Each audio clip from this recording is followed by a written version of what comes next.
So I shared this old yogic text, the Hatha Yoga Pradipika from the 15th century, on a video the other day to talk about the yoga asanas, which are the postures.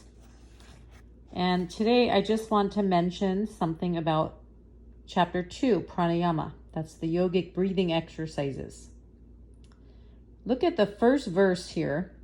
It's in Sanskrit, but then the English translation says, after mastering asana, the yogi, possessing self-control and eating a suitable moderate diet, should practice pranayama as taught by the guru. Right away, again, it's talking about diet, which was my video the other day, how the yoga asanas in the chapter 1 also had suggestions about eating a moderate and sattvic diet with no meat and other suggestions. So really the foundation of yoga is how we eat, and also some other ethics, and then the postures. And then after mastering the yoga asana and the old yoga philosophy, then you start to be able to sit longer, right? Your body's more comfortable, more flexible, because they suggest sitting like in cross-legged or similar seats, but you can sit in a chair, adapt it as you need. But then with a moderate diet, you're getting ready to practice your pranayama. And then verse 2 says, when the breath is unsteady, the mind is unsteady. When the breath is steady, the mind is steady, and the yogi becomes steady. Therefore, one should restrain the breath.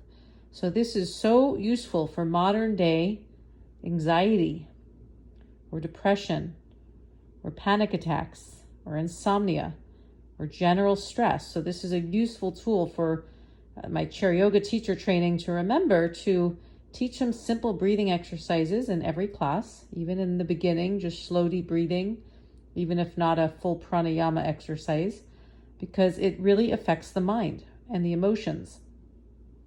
The postures can do that too, but breath is really key. And although this says after mastering asana, the yogi possessing self-control and eating a suitable moderate diet should practice pranayama as taught by the guru, that doesn't mean you need to have a perfect diet or master asana to start pranayama. You can still do these breathing exercises safely just by doing simple techniques with no contraindications.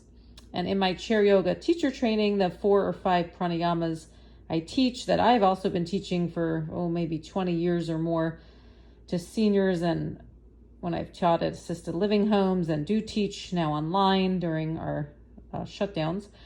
But you still can teach it safely and simply. You don't have to exclude it, even if students or you have not mastered asana nor have a moderate diet. But ideally, this is good guidelines to know. As you get more in depth as a yoga teacher or student into your own pranayama practice, which also prepares the mind for meditation, then it is necessary to have a comfortable posture, foundation, even if you're sitting in a chair or wheelchair. So the other active stretches and poses will help the body sit comfortably in pranayama, and the diet is very helpful too. If you're eating a lot of animal products and fried foods and foods that make you tired, they call it tamasic or dulling in Sanskrit, as you see in this first verse, which would not be moderate diet, or you're eating foods that agitate you, too much caffeine or spicy foods, they suggest, too much of anything, then it might be hard to focus on pranayama and your digestion's affected. So everything goes together from the yogic tools for learning how to do these simple techniques, even in the modern age. If you're not a full-time yogi living in an ashram, you still can practice these ideas to decrease your anxiety, to, as they say here, to steady the mind from steadying the breath. And it could just be simple, slow breathing. Even if you're not here, they say restrain the breath. But there's one more verse I want to show from the Pranayama, chapter 2, says, as long as there is breath in the body, there is life. Death is a departure of breath. Therefore, one should restrain the breath. So I don't mean for teaching chair yoga for seniors for the sake of my chair yoga teacher training. I don't mean restrain teach your students to restrain the breath, as in what we call a breath retention, when you hold the breath in yogic breathing exercises. So for those of you that have been doing pranayama already, and you inhale and then hold, pause, retain breath before exhale, or various techniques, in case people have a respiratory issue, or sometimes with panic attacks or anxiety, I don't recommend holding the breath. So in the training, the pranayama techniques on the online course don't involve retaining the breath, but here they say, therefore, one should restrain the breath. So let's think of restrain the breath for teaching pranayama for chair yoga teacher training as controlling the breath a bit, perhaps slowing the exhale, which tends to be calming and is safe for everyone, never straining, of course. So the chapters go on. I really suggest this book for yoga teachers and my chair yoga teacher training.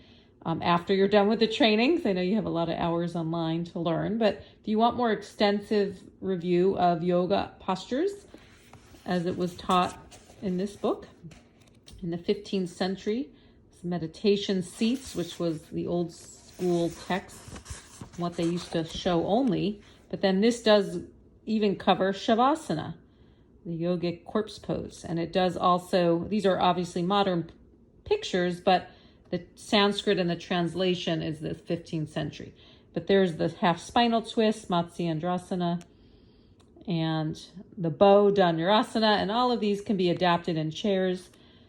So I recommend this if you're interested for further knowledge of the pranayama techniques. And that chapter 2, pranayama, goes on to teach alternate nostril breathing, as is in depth in the teacher training and in many of the classes on the online training. So the alternate nostril breath, where you inhale one nostril, exhale the other, as you'll see on many videos on the training and will learn to teach if you're not already, comes from really these, well, not just this text, it comes from other lineages and other teachings and perhaps oral traditions, but even in this text, it gives that detail of that alternate nostril breath. This last verse, the yogi having assumed Padmasana, that's a lotus pose, which of course you can do that sitting tall in a chair if more comfortable. It says, should inhale prana with the moon. The moon here is the left nostril, or the Ida or Ida, not is the energetic term for the channels, but it's the left nostril. And after holding as long as possible, he should exhale with the sun.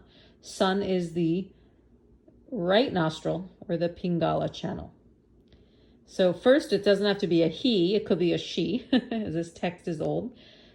And the yogi is the male version of female would be a yogini, but anyone can practice this. But this text says you're basically inhaling one nostril, holding the breath, exhale the opposite. In the training, I teach it without holding, just so it's safe for groups such as senior centers or online, or places where you don't know people's respiratory condition or their anxiety level, or if it's appropriate to hold the breath, because there are also precautions and contraindications. You don't want to hold the breath for some precautions. So basically, the chair yoga classes can be sort of old school yoga like this, but slightly modified. So do read the text if you're curious about some of these old yogic breathing and pranayama practices and the asana, but enjoy your practice as you learn to teach. Of course, the benefit is that you practice for your own self, so you feel more balanced. And as it says here, after going through some breathing techniques, it says the nadis of yogis who regularly practice in this manner of sun and moon, that's the left and right nostril, become pure after 3 months. All right, that's not that long. If you watch the video from the other